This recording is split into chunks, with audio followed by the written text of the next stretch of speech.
በረከት ገበሬዋ ወይም ደግሞ በረከት ወርቁ አደራ ፌደራል ፖሊስ ወንትድ ወይም ትፈለጋለች ብሎ ማህበራዊ ሚዲያው ላይ አሰራጭቶ የመንግስት ካድሬ መሆነ መንግስትን በአደባባይ እንደምትወደው መናገር ወንጀል ሰርተ ወንጀለኛ መሆነ በተረጋገጠ ጊዜ ከተጠያቂነት አለመዳን በጣም ያስደስት። እኔ ለኢትዮጵያ ማለት ነው እግዚአብሔርን ወጣትነቴ ደሜን ነው የሰጠሁት ለአቤት። ሰላም ሰላም ውድ ተመልካቾቼ እንደምን አላችሁልኝ?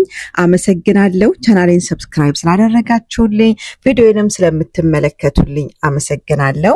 ከውጭ አገር ተመልሳ በግብርና ስኬት የታወቀችዋ በረከት ገበሬዋ ብዙ ሰዎች ስለሷ ያላወቅነው ሌላ ምስጢር አለ። የሰዎችን ዝውውር ትሰራለች፣ መሳሪያ ታዘዋውራለች። በዚህ ሳምንት ፌደራል ፖሊስ ወንትድ ብሎ ፎቶዋን ካወጣ በኋላ ስለ በረከት ብዙ ተብሏል።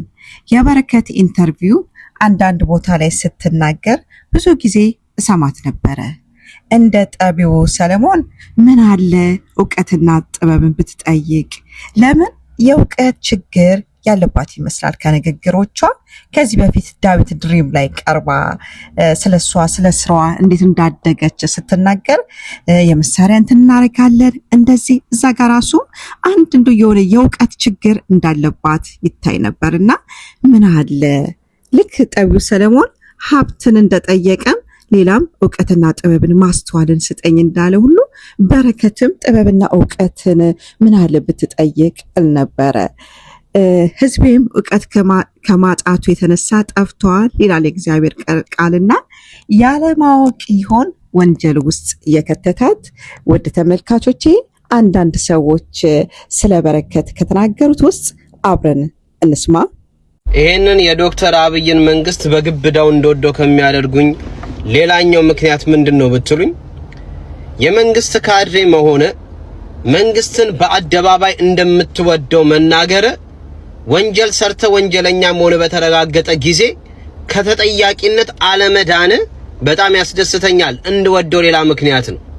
እንደ ወርቁ አይተናው ምንም ያክል ወርቅ ጠቅላይ ሚኒስቴሩ አንገት ላይ ማንጠልጠለ በአደባባይ ወይም ደግሞ እንደ መንሱር ጀማል ባገኘህበት ሚዲያ ላይ ነፍስን ሳይቀር ለጠቅላይ ሚኒስቴሩ እንደምትሰጥ መናገር ወይም ደግሞ እንደ በረከት ገበሬዋ አንድ የመደመር መጽሐፍን 1 ሚሊዮን አውጥተ መግዛት ወንጀለኛ ሆነ በተረጋገጠ ጊዜ እነዚህ ነገሮች ከዚህ በፊት እንደነበረው መንግስት የኛ ወገን ነው፣ ካድሬ ነው፣ መንግስትን ደጋፊና መንግስት ወዳጅ ነው ተብለ አለመታለፍ ይሄ መንግስት ለእውነት እንደቆመ የሚያረጋግጥልኝ ሌላኛው መንገድ ነው ለኔ። ከዚህ በፊት በጣም ብዙ ስላየን በጣም ብዙ ሰዎች ብዙ ወንጀል ሰርተው ግን የመንግስት ወዳጅ ከመሆናቸው የተነሳ ያለምንም ተጠያቂነት ሲኖሩ አይተን ነበር። አሁን ያለው መንግስት ላይ ግን የዚህ አይነት ጨዋታ የለም። ወንጀለኛ እስከሆንክ ድረስ መንግስትን ከጧት እስከ ማታ የጠቅላይ ሚኒስቴሩን ስዕል እያሳልክ በግብዳ ኦፊስ ውስጥ ስለሰቀልከው ወንጀለኛ ከመሆን ትተርፋለህ ማለት አይደለም። ወንጀለኛነት የተረጋገጠ ጊዜ ያኔ ኦል ኦፍ ዘ ሰደን መንግስት ከሱ ጋር ነው መሞተው ያለው መጥቶ ፖለቲከኛ በሴራ እንደዚህ ጠምጥመው እንደዚህ አይነት አሻጠራለ ውስጥ ለውስጥ እየሰሩ ነው ውጭ ለውጭ እየሰሩ ነው ብትለኝ ልሰማ አልችልም። መንግስት እውነተኛ እንደሆነ ማረጋግጥበት ብቸኛው መንገድ ነው። ሳትያዝ በፊት እነዛን ነገሮች መናገር ትችል ነበር። እውነት መንግስት ውስጥ የዚህ አይነት ችግር ካለ በፊት መናገር ትችል ነበር። መንግስትን ስታሽሞነሙን ቆይተ በወንጀል ተረጋግጦበት ስትያዝ መንግስት መሆን አልቻለም ብለ በየሚዲያው መተህ ብትለፈልፍ እንደ በረከት ገበሬዋ አይነት የመስማት አቅም የለንም። ስለዚህ እነዚህ ነገሮች መንግስታችን እውነተኛ እንደሆነ የኢትዮጵያ መንግስት የጠቅላይ ሚኒስትሩ አመራር ለእውነት የቆመ እንደሆነና በቃላት ሽንገላ እንደማይታለል ማረጋግጥበት መንገድ ነው። ውድ ተመልካቾቼ ይህንን ላቀርብ የወደድኩት በረከት ገበሬዋ የብዙ ሴቶች ተምሳሌት ናት። ባለፈው ፈርዖን እትቻ ጋር ቀርባ ያለሁት አገር ቤት ነው ብላ መጋረጃ እየገለጠ ስታሳይ ውስጤ የሆነ ነገር ተሰማኝ። አዳም ሆይ የት ነህ የሚለው የእግዚአብሔር ቃል ወደ ውስጤ ነው የመጣው።